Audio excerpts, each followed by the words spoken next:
Hey, everyone, and welcome to the Irenic Ref podcast. I'm your host, Andrew Gross.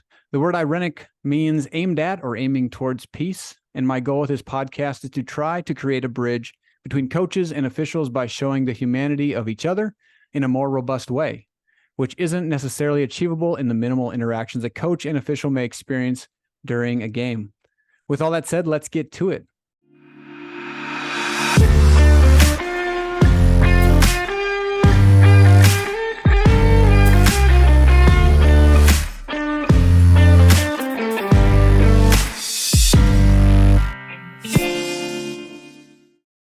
Today's guest has been coaching for over 26 years. He was part of a state championship team while at Roosevelt and has had multiple state tournament appearances with Roosevelt and Washington high schools, and recently as a head coach with Jefferson High School. He was the first ever varsity boys basketball coach at Jefferson, and in the first 2 years of the program's existence, he has taken his teams to the state tournament both times, with a 7th place finish in the first year and a 3rd place finish this past year. He has had multiple wins as an assistant coach and currently has a 73% winning percentage as a head coach. Ladies and gentlemen, please welcome Tim Reck. Tim, thanks for joining me this evening. Well, thank you for asking me. I really appreciate it. Yeah, absolutely. And let's just get into this. You've been an assistant coach for quite a while now.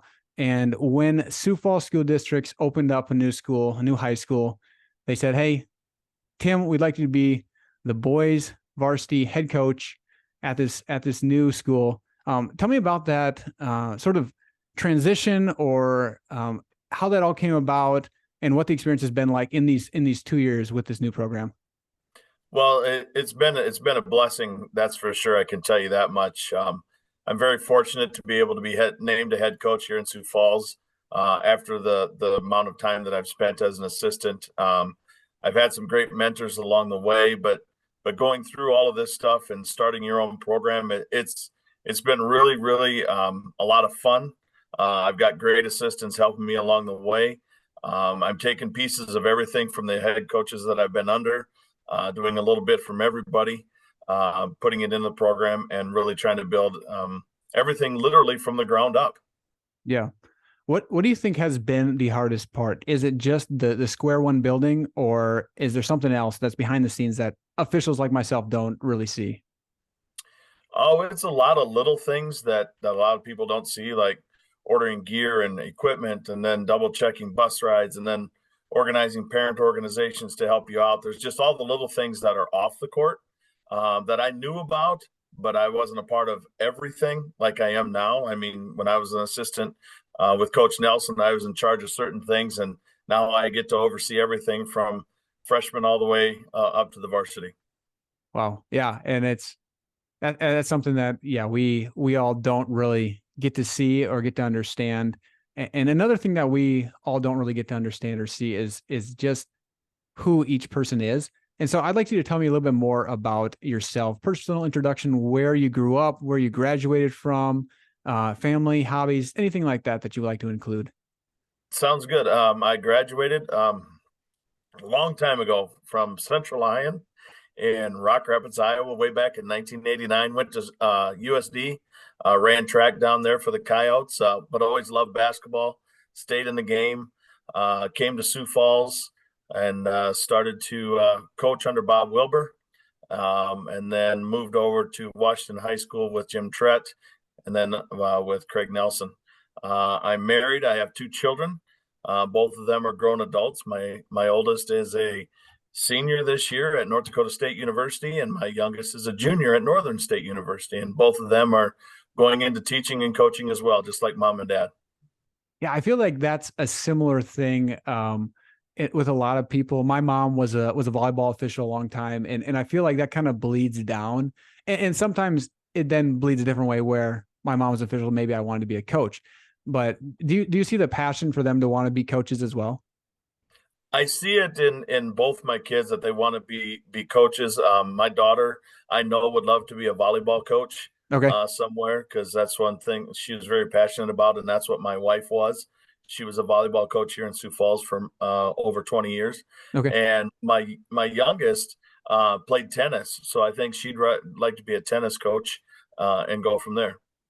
Nice. Yeah. It's really fun to see kind of the legacy that you can create for your kids to then step in those shoes and that path that not that you forged for them, but also this the one that you kind of, laid a groundwork for, but allowing them to kind of trudge their own path as well and kind of I guess it's weird saying this as a 31-year-old, but I saw that with my parent, I saw that with my parents as well and what they did for me.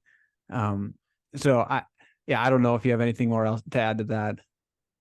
No, it's just fun to see because they'll call and ask us advice on, do you remember when this happened when you were coaching? How'd you handle it? That type of thing. So Yeah, it's been fun. absolutely.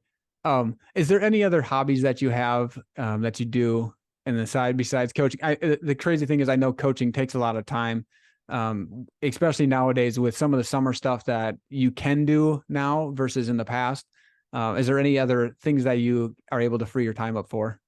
I really enjoy golfing a lot. In fact, this past summer I golfed a ton with the head boys basketball coach at Washington High School, Jeff Tobin. We Yeah. would golf 3 to 4 times a week. So we like to do that in the summertime, and then the fall I like to go pheasant hunting. Okay. So yeah, it's been a lot of fun. Is there a plot of land that your family has, some friends have, they hunt on? No, we go public hunting, and I know a few people that have some land around the area that I beg and ask them if I can go hunting with them every once in a while. There you go. Yeah, I remember like first time I went pheasant hunting. I don't know. I'm not a hunter. That's not what I do. I just can't walk and tread for like, I don't know, however long and not see something. I'm very ADD, but maybe that helps me be a decent basketball official. Um, so let's get into it. You talked about some of the mentors a little bit, or some of the head coaches that you served under. Let's talk about how you started getting into coaching. Was it a parental thing, kind of like your kids? Was it something you did in college that led you down that road? And then along with that, some of the people that have influenced you in your coaching. Sure. I went into education down at USD. Um, Actually refed intramurals for a while and did that while I was in college. So I did some football and did a lot of basketball. And then a friend of mine said, "Hey, I need some help." She was the seventh and eighth grade C and D girls basketball coach in Vermilion. And I went over and helped her and just had a blast. And her name was Tammy Blake, and she's now up in Fargo, and yeah, we just hit it off down there, and it really got the bug going in me, and that's kind of where it all started while I was still in school. Cool. And then some of the head coaches that you had in the past, sorry, head coaches over you. Yep. What type of influence did they have on you? Is there some sort of mantras or some sort of obviously there is ethics that you take from them, but name some of those things that you took away from them. With Bob Wilbur, I really learned how to relate to players. He Okay. did a great job of that, being able to relate with players and getting the best out of them. So I take those pieces from him. With Jim Trett, it was game film breakdown. I mean, I would sit and watch film with him, and we would break things down. And the way Jim would be able to break things down, just see little itty bitty tendencies Hmm. that he was able to exploit. I really love that. And then with Craig, it was all fundamentals, being able to teach the fundamentals and things like that, with Craig being one of Don Meyer's players and things like that. So I took a little bit of everything from each one of those that really helped me, I think, as I start my career as a head coach. And now let's talk about just some interactions and some fun stories you have as a coach. And maybe that is with those people that have influenced you, or maybe it's just with a team, with a player. Is there a story that sticks out to you during your coaching experience that was a fun one? Well, there's lot of fun things. I still remember when I was with Craig, and it was our first time making it to the state tournament out in Rapid City. And we had a gentleman by the name of Brett Stanley, very talented player, and he could shoot it, he could get to the rim and all that stuff. And we always kept trying to get him. Hey, Brett, if you would do a shot fake and get by somebody, you could help us in this way and all that stuff. And he just never did it, never did it, never did it. And then we get to the third and fourth place game. We're playing Rapid City Stevens, and first play of the game, he shot fakes. He gets the Schaefer kid up in the air, goes in. makes a nice little layup and points over to us and says, "Do I have to do any more now? I mean, I've done enough, right?" So it was one of those that always jumps out at me, and yeah, there's just a lot of fun memories with some of the kids that we've had. Yeah, and I think that's common with most coaches. There's a lot of experiences, there's a lot of fun moments. There's maybe one that jumps out like you mentioned, but it's really hard to put into words all of the other ones that are just like, all the hard practices, all the different things you go through as a team. But yeah, it seems like there is one that typically just jumps out, and Yep, exactly. that's a fun one. I think if a lot of people may not know, but I did coach for a few years. And one thing we tried to teach our team was jump stop. I coached women's basketball at Dakota State as an assistant, and it was like, please jump stop, please stop shooting this floater. And so I can relate with that pump fake sort of thing there. Yep. And then is there a memorable interaction you have with me? It doesn't have to be me, but I like to put that in there because there might be something, or with another official that was a fun one that you had. It's always fun having Jocko from Mitchell. Yep. He's got a lot of good ones. I know as an assistant, I would always try and talk to the officials as much as possible so that, just to kind of gauge where they were on the night like that. And Yep. I know one time we're at Washington and we're saying, Jocko, watch this kid's feet. He travels every time. You're trying to buy some type of call as a Yep. coach. You're always trying to get in the air. And lo and behold, we come out of a timeout, and I said, Jocko, now they're going to run this play. They like to run it out of a timeout. Watch the kid's feet. Watch the kid's feet. Just watch him. And sure enough, he calls the travel on the kid, and he looks at me and he goes, "Now, can you stop telling me that he travels every time?" And I'm like, "All right, Jocko, understood." Yeah, that's funny. I mean, that seems like a Jocko sort of thing to me. And there's another guy. I don't know if you've ever seen him. His name is James Benning. He's very similar in that regard. He's kind of got that nice sort of candor to himself where he can chat with the coach, get a call, and really just kind of get the assistants and the coaches on his side, which I think that's something that's to be admired in a sense. And also coaches. I mean, maybe for yourself, do you enjoy like officials that kind of have that sort of candor? I do. I enjoy having that. I like officials who will at least, come over and talk and understand that it is a game. Yeah, it's intense and all that stuff, but we're still out there trying to teach some values to these kids and things like that. And yeah, if they have a good sense of humor or that type of thing, because I think that's pretty good as well. Yeah. And I hope that I'm trying to do that. There's sometimes as a newer, I don't say necessarily newer, but as a younger official, I'm trying to make the right calls. And so I'm like, sometimes if I get too focused on that, I'm losing myself in the game. And then I'm going to have a different sort of approach coming towards me from coaches like you. It's going to be a little more fierce and rightfully so. But yeah, that's Jocko's an awesome guy and fun to learn from as well. Oh yeah. And going from that, there's many times, I think in the past 10 to 12 years, there's been a lot of rules additions. There's been a lot of rule changes. Is there one that you've seen? I'm just going to ask two questions here. Is there one that you've seen that you were glad was added to the rules or to what South Dakota has been doing? And in the vice versa sort of sense, is there one that you do not like, wish was maybe tweaked, or maybe wish was implemented in our games? Well, I think the one that's going to be that I think is going to be the most interesting to talk about is the new free throw rule. Yeah, that we have this year. I'm interested to see how that's all going to work out with the 5 fouls. Everything's a 2-shot foul after that.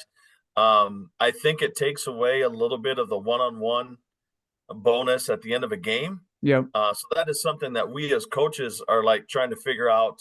How are we going to use it to our advantage? How can it be used against us? I've been talking to a lot of college women coaches. Yep. Actually, to see how they do it, to see what they think of it. Mm-hmm. So I think that's one that's coming in that there's a little bit of an unknown about as that's coming.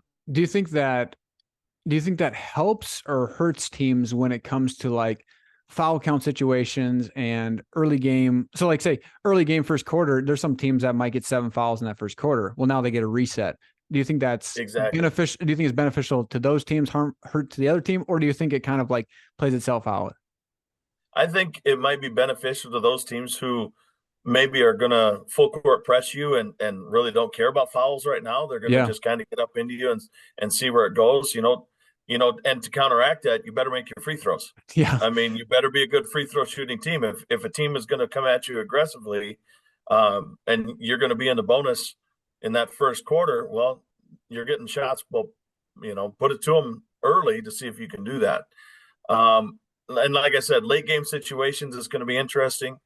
I do know I've talked to a couple of college coaches about, coming out of timeouts, like going into halftime. Mm-hmm. If they got fouls to give, they'll just foul them and run the clock out and not even give them a chance to shoot at the end of a quarter. So that'll be interesting too. Yeah, absolutely. And I think the bigger difference with that also is for the women's, like you've talked about, is they can advance the ball, where that gives a better advantage on maybe getting a shot, where in high school, you're in that end line, you get fouled right by the end line, you're at the end line again. You're not moving down the court. And so that offers a different sort of perspective for our game. And maybe that advancement maybe ends up being added to the game to help with that sort of disadvantage in a sense to that team being fouled. Yeah, it'll be interesting. Yeah, like you said, if they got the length of the floor to go with 4 or 5 seconds, I mean, yeah, if they're gonna not throw the long ball, yeah, I'm gonna foul. Yeah, that's a given. Yep. So, and then again, like the second question there, is a rule that you didn't like or wish was modified, or maybe wish would be added? Maybe that advancement, I took it from you, but is there another rule? I would like to one or two of them. I would like to see the charge circle put in. Yeah. Now I've heard some good and bad things about that, and I would have no issue if we go to halves. Okay. In South Dakota, I would. I know that there are some arguments out there. Well, then you don't have a timeout necessarily. At the end of a quarter, and I'm thinking if we can go halves, I'm going to play more kids because you have to. Yeah. And that would be. At a school like us, I think that would be an advantage to us. So I would take either one of those two. Yeah. Do you think at the high school level that if they were to go halves, would they ever do something like a media timeout? Would that be something they would ever be interested in, or they're more like, let's just play the game? I don't know, because when we go over to Minnesota and play, and we're playing halves over there, you just kind of get a little bit more of a flow to a game, because sometimes like you get going right at the end of a quarter. Yep. Maybe, and then you have that break, and that can either help or hurt. Now, I just like the way the game flows a little bit, and you got to be in shape, and you got to have some more kids on the bench that you can go to. Yeah, absolutely. And I think being an official and kind of a different perspective is, I think the teams that are going to struggle with that are going to be the lower level teams. And so I could see this being a better advantage for the higher divisions, because the simple fact that they have more players, they have more players that have the versatility to play multiple positions, have the ability to not be in foul trouble and play better defense, where some of these lower level schools in the B class, they might have 7 players. And if they have to throw that 8 player in, you may be at a disadvantage, which again, I think that also could speak to a coaching aspect of developmental things at the lower level and helping develop players to be able to play. But again, it's a numbers game where I'm not saying it's easier for you all, but you have more numbers to choose from, and it could be easier at the highest level to make that a reality. And so I don't want to shoot that down as, something that's not worthy, but those are all good arguments as well. Yeah. And I think, NFHS, I think that's why Minnesota, they do what they want to do, but NFHS is saying like, this is 4 quarters. And maybe that's some of the aspect of it, is like, let's have these players play, but then the other half of it, like you mentioned, more players can play. So why not be more accessible for more players at a school to play? Yep. So yeah, it'll be interesting. I know, sometimes it takes a little while to get some rules going through our because of the steps that we have to go through with committees and things like that. But yeah, we'll see. It comes up every about 3 or 4 years. Someone will bring it up, and we'll see where it goes. Yeah, and I think our state kind of spearheads a lot of things too. Like with the shot clock, now we see it at the national level. And so even experimenting with things at our state level, even if maybe that doesn't bring us to the table that year for rules changes, things like that, then the NFHS can see how something progressed and how it worked. And I think that's a great thing that our state is doing and has done. like again with like implementing instant replay. Well, now at the national level, we've got this instant replay that's available for you, within the manual and the rules. So I don't know. It just seems like every time South Dakota does something, next thing you know, NFHS is like adding that. And I don't know if that's just coincidental and not really correlation, but I've seen a lot of that come into play the same way. I don't know if you've seen that kind of play out that way with seen the it state. a couple times. Yeah. Yep. Yeah. And so, yeah. And then following that, a final question just to ask you for that newer official, and maybe for your games, it's a younger, up and coming official, and they're new to the game or they're newer to the AA scene. What is something you as a coach like or appreciate about a newer official, and what can they do to, whether that stand out to you or just to like really make a good impression? And I'll just leave it at that to start. Sure. One of the things that I always appreciate is sometimes, we coaches, we think we get screwed every call we have against us, that type of thing. But it's like when the official comes by and says, you know what, I probably missed that one.